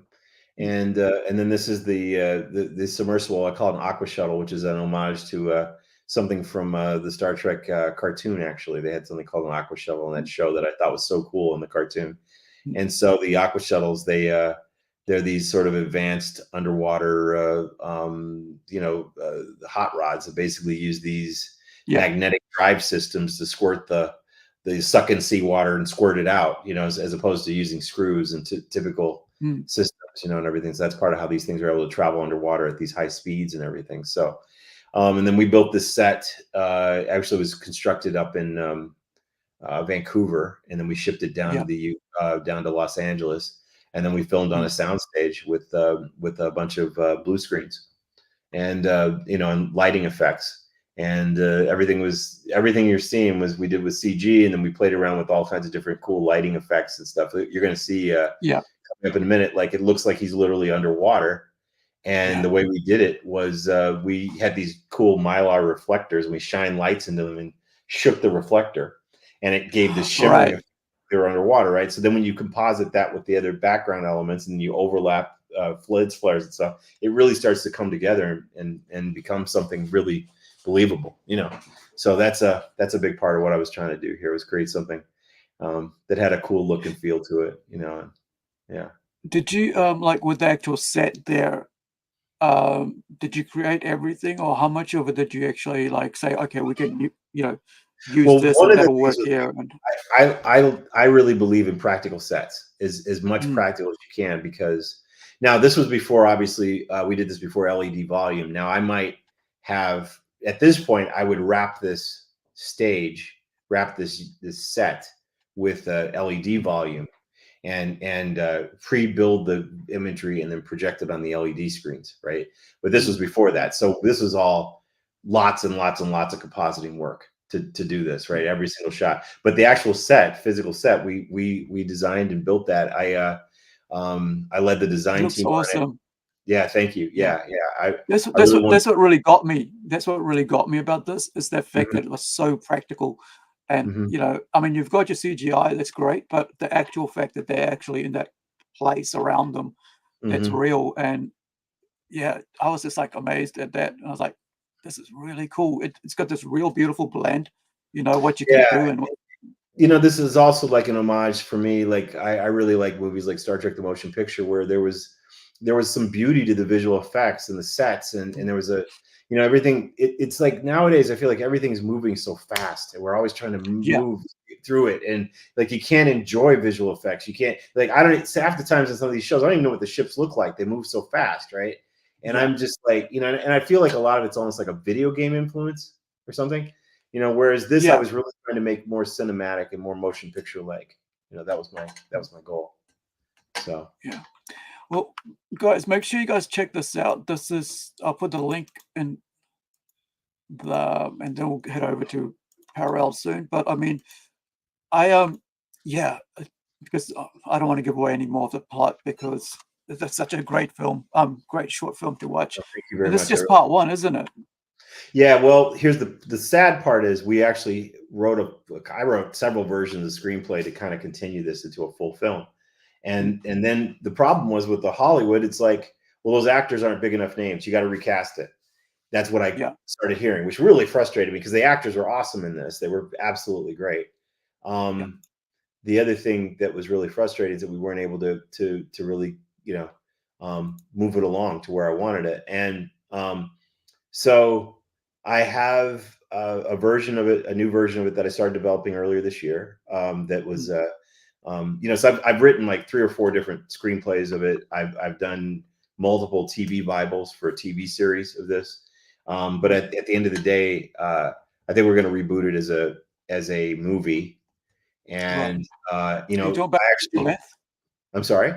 It's a feature length, 90-minute Feature film. length movie, yeah, in theaters. We actually have been we're working with a European company that Mm, actually has a lot of interest in turning it into a big feature.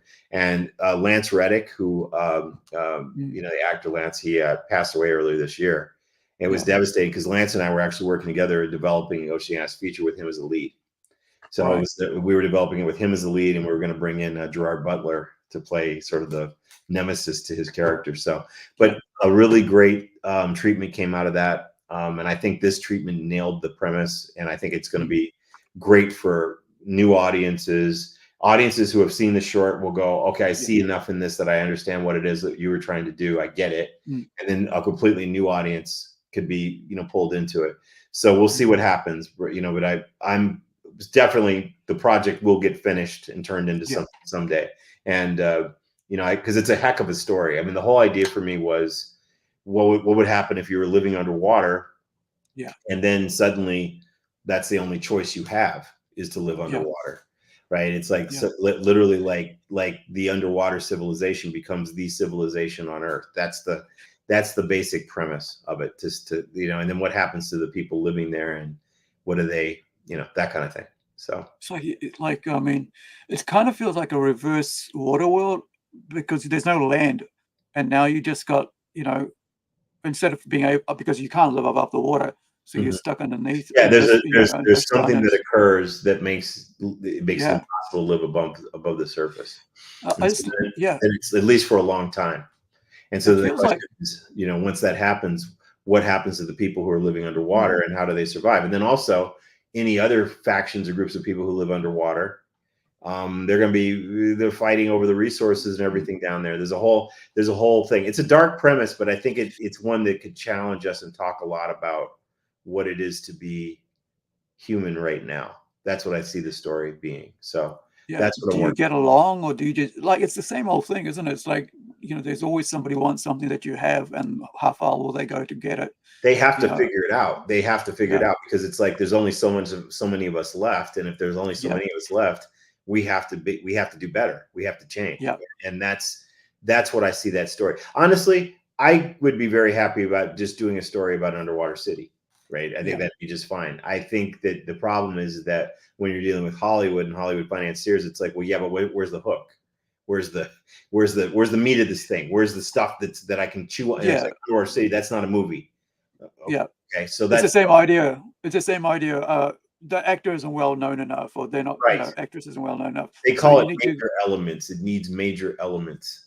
yeah. That's the thing. So. What's going to make people, come to see it? Mm-hmm. I think one of the other things I was thinking, like, I mean, a lot of times now, people just want to see a good story. Doesn't matter who's in it. Right. If it's a good story, it'll sell itself. Well, yeah, but you got to. Then again, the problem is you got to fund it.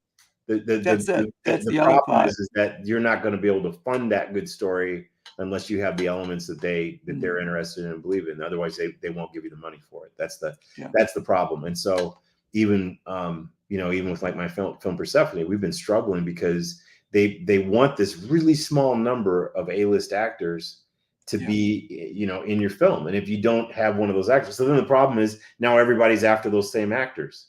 So it's just it makes it almost untenable. And I think that's part of why we're having writer strikes and SAG strikes and things like that, because the industry is becoming bankrupt. It just makes no sense the way that it makes no sense that I could make something as great as that short film and not have studios going, let's go do this. Let's go make that's exactly what we thought we had. And we have fans all around the world who love that show, love it. And they're like, well, where's more of this? And I'm like, I want to make more too. I don't, it's like, I sat down with Netflix and showed it to them and they're just like yawning. I'm like, what's going on here? You know what I mean? It just made no sense to me. So I think one thing is, if I could go back, I would have figured out how to shoot another week and a half and make that into a full film instead of just, because I think the problem was we thought we can make a short and that short will get interest and we can go and get it done.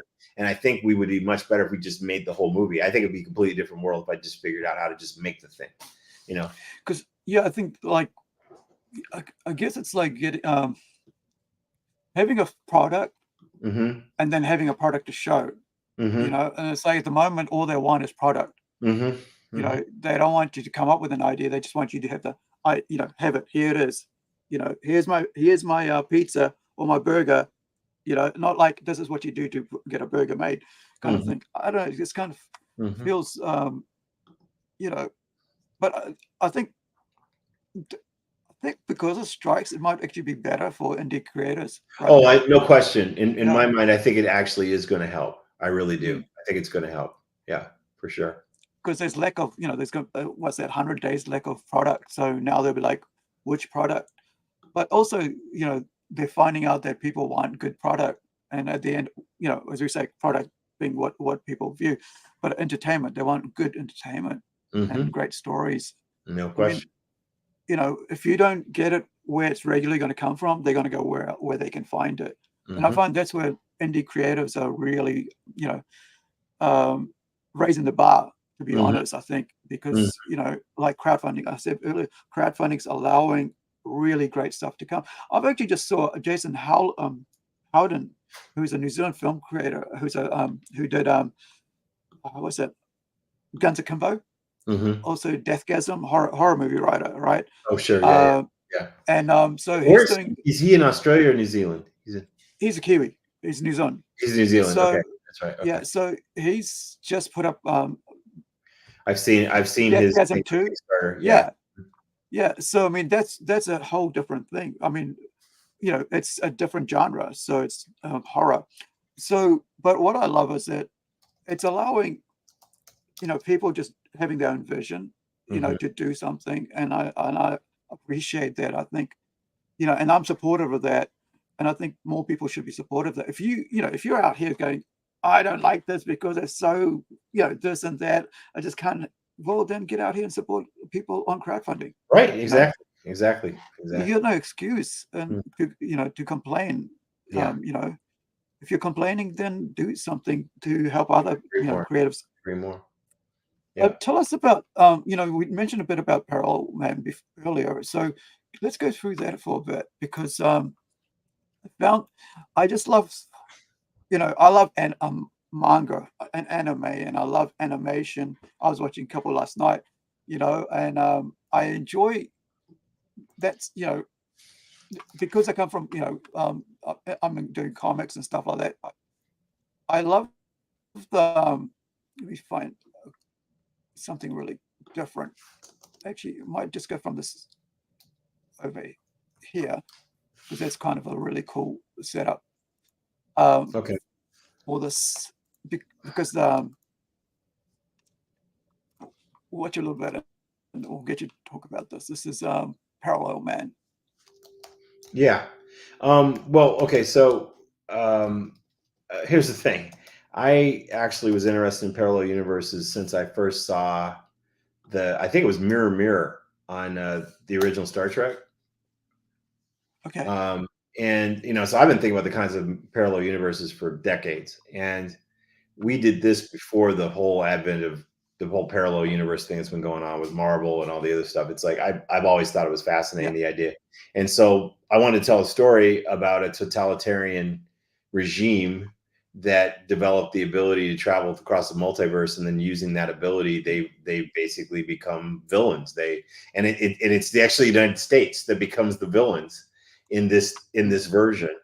And this agent of that group, he starts to realize that how corrupt and evil the regime is, and he wants to take them down. And he starts aligning with a version of himself from our universe in this. And they basically assimilate different versions of Earth, in other universes, and ours was the next one they target. So this is actually him from another reality coming over to ours, finds this component that's been stored in our universe, hidden, and there's a big chase that happens and stuff like that.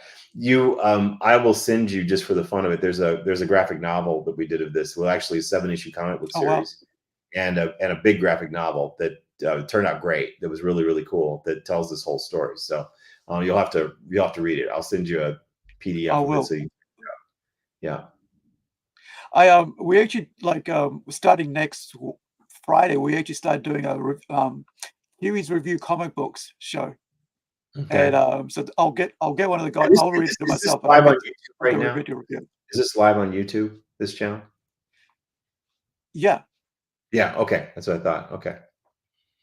Yeah. So I'm just playing it off dust there, but I want to talk. Oh no, I mean your show right now. Yeah, we're live.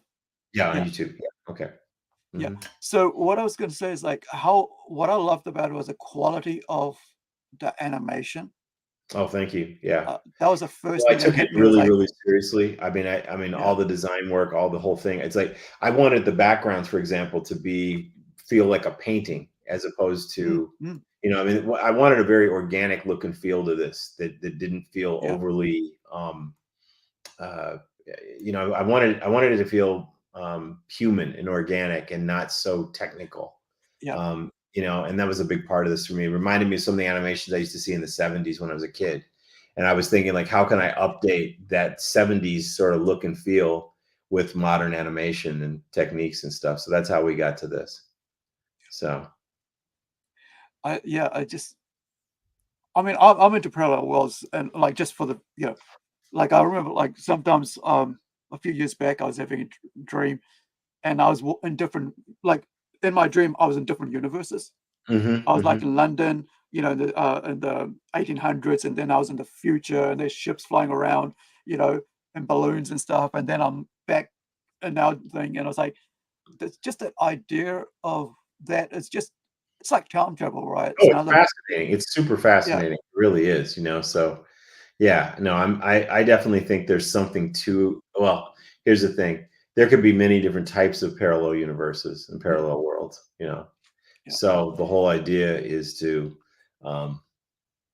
I just wanted to tell a story that felt like it was rooted and interesting in the parallel universe milieu. That was the whole idea. So we're currently developing a feature of this with Polygon Pictures out of Tokyo. I was just going to ask about that. Yeah. That's awesome. Yeah. So that's what we're working on right now, is getting that figured out. So I'm actually I broke the screenplay this year.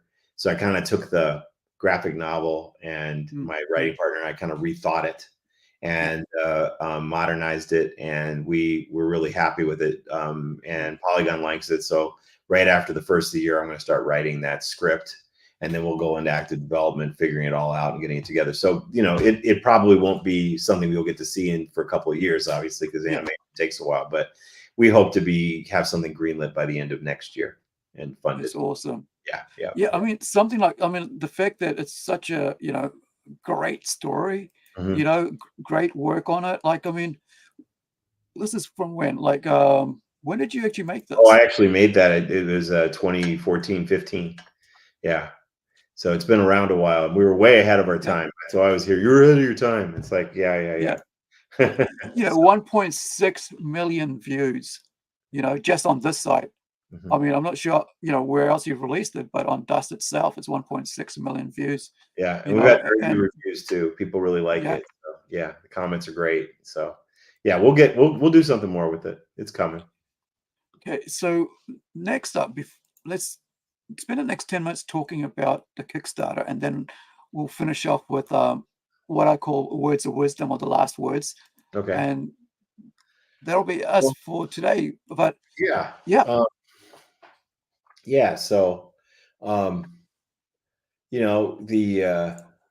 Kickstarter. So I'm going to do a documentary specifically about this Eagle spacecraft, and the reason why is I think it transcends Space 1999. I think it's bigger than that. I think there are millions of people around the world that love this ship, and I think there's more love for this specific spaceship than almost any in science fiction. And there are people who collect it and build it and talk about it and do art of it and animations of it. And there's a guy who built a quarter scale one in his backyard in Denmark. There's all kinds of really cool stuff around it. And the reason why I believe this is resonating with so many people and has endured for so long is because people actually were into going to the moon. The whole idea that they thought there was a future that was going to happen, and that future didn't happen.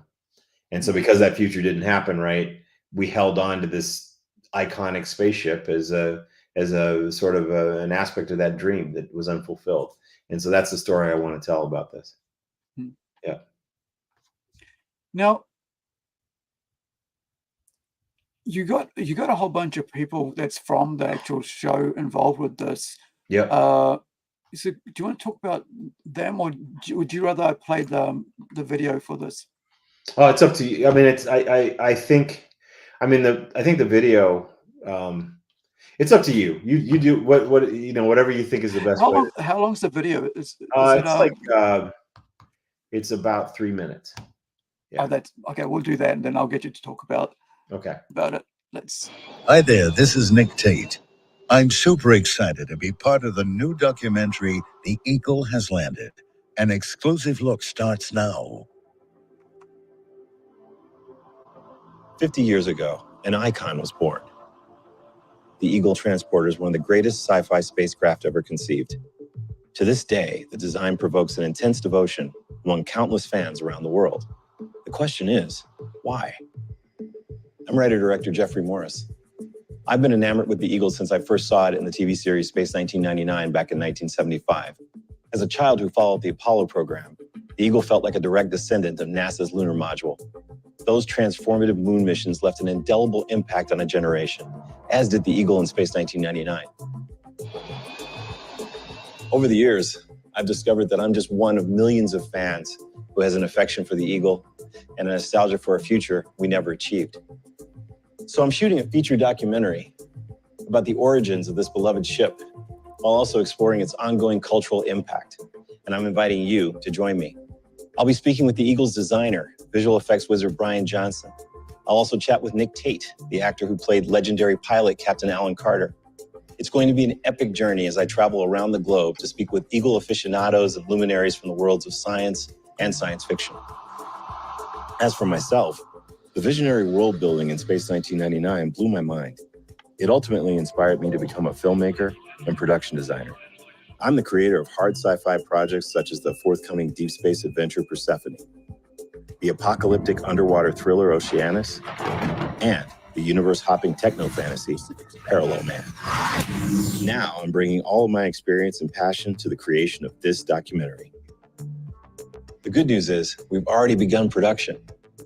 We self-financed a shoot in Louisville, Kentucky at Wonderfest, where I spoke with lifelong Eagle fans from around the country. They shared passionate stories about the iconic vessel and the aspects that make it so memorable. Then I traveled to Colorado, where I interviewed Kevin J. Anderson, the best-selling author of books set in the Dune, Star Wars, and X-Files universes. He also happens to be a huge fan of Space 1999. Recently, Kevin and I co-authored the novelization of my film Persephone. We had a blast discussing our mutual love of the eagle and what it represents. Yet, there's still plenty left to do. I have to hire production crews at locations around the world. I also need to create visual effects and music. And of course, it all has to be edited together at a level that will rival any award-winning documentary. Now I'm asking for your assistance in completing the voyage. Check out our Kickstarter. There are tons of great rewards and even a couple of awesome stretch goals. A future began 50 years ago, and its time is now. Become a supporter of The Eagle Has Landed.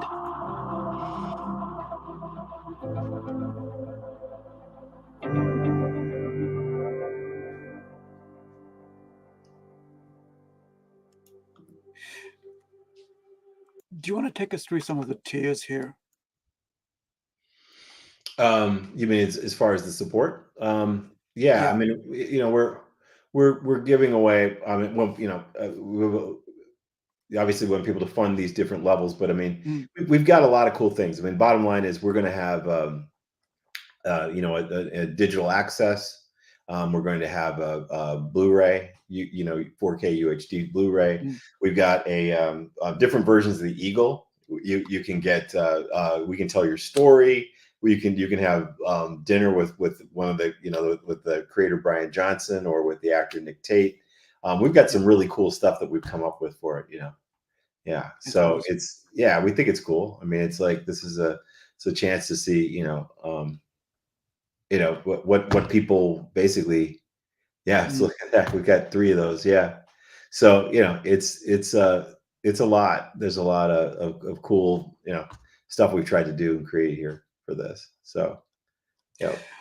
I didn't realize, are they still selling this, or this is something? Oh my different? gosh, they're selling tons of them. Oh yeah. Is this, with this one here, is this something specifically made for you, or is it? No, that's the existing kit that people pay, and it's worth hundreds of dollars. People spend $300-400 for that. You know, so obviously we have it marked to a level where it allows us to actually, you know, become something that funds us, helps us fund it. So, but if you scroll down a little further, we've got a special edition of it. Yeah, and it's right there. So it's a special edition one that's specifically designed and branded around my company and our initiatives and stuff, which is kind of cool.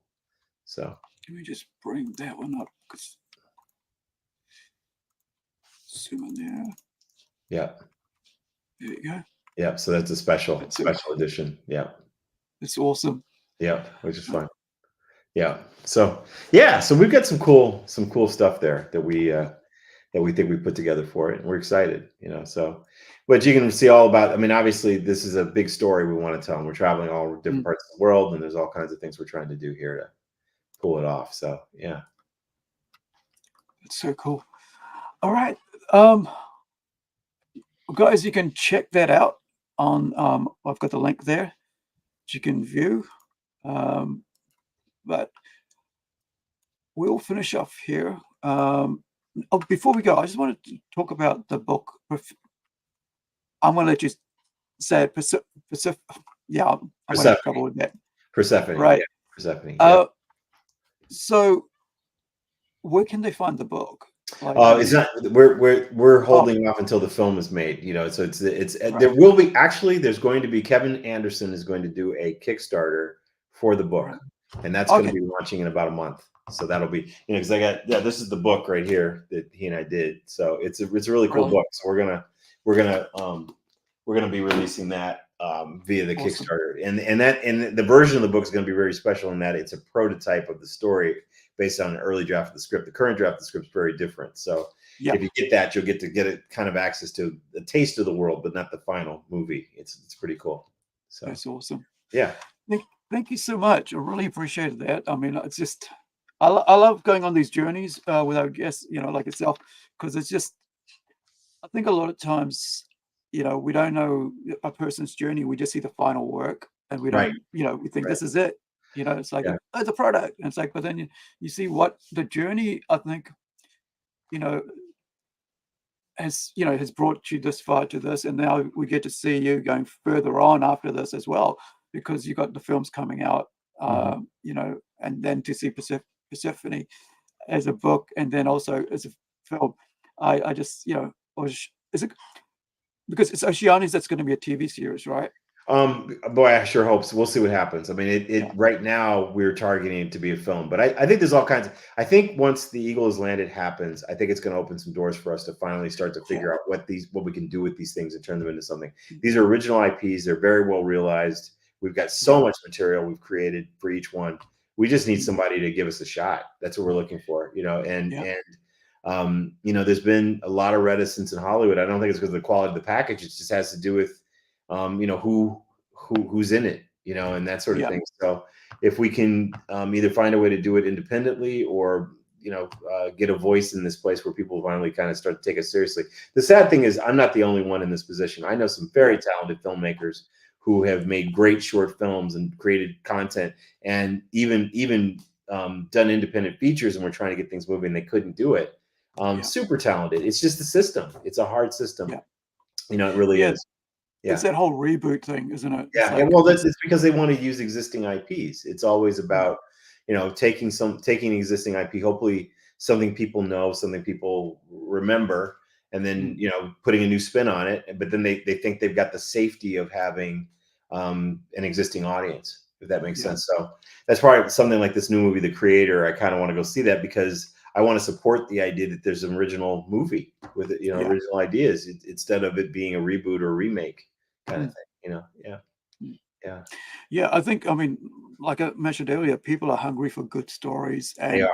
like, and you know, when we see so many reboots and they just dropping the ball, it's, you know, it turns people off the franchise itself. As we watch Star Wars, and now with Star Trek, I think you know, people are hungry for. I mean, I know I am hungry for good TV. That's why I'm going backwards now, watching the older stuff because Sure, yeah, absolutely. I missed the good stuff. So I'm going to go back to the old stuff.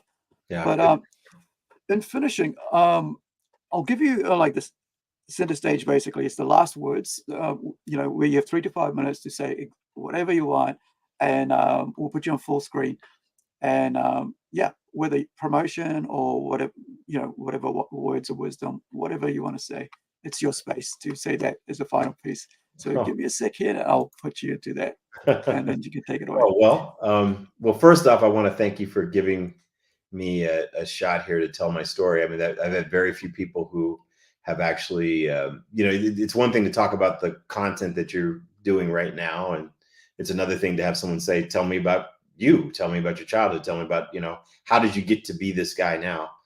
So that was a real, that was very, very cool. It was a real honor. Thank you. But I also I guess the thing I'd like to say to anybody who's wanting to create something or do it, you have to just follow through. You have to don't just talk about it. You have to figure it out, and you have to do it. You have to find a way, you know, whether it's through friends, family, whatever, you've got to find a way to get your vision put together. And you have to, the world needs us. It needs people to try to create things and create new ideas and to do it. And I think people would be surprised how many of them are creators. Actually, there's a big difference living in the world as a creator versus a consumer, you know, and it's not that hard to consume. It's not that hard to critique, but it's very, very difficult to create, you know, and I think more of us have the capability than we think. So my only suggestion is, if you think you have the potential to be a creator, do it. Make stuff. I mean, we'd be a better world if we had more creators and less consumers, you know.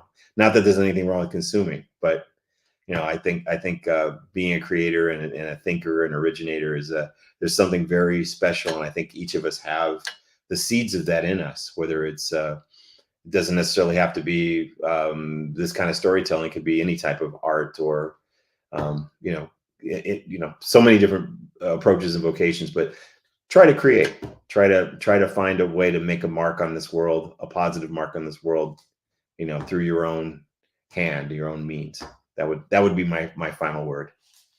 So. Awesome. Thank you so much, Jeffrey. I really appreciate, you know, taking time from, you know, I know creatives are like, you know, I could be doing something, you know, and stuff. And, you know, you come up with a thought in the middle of something.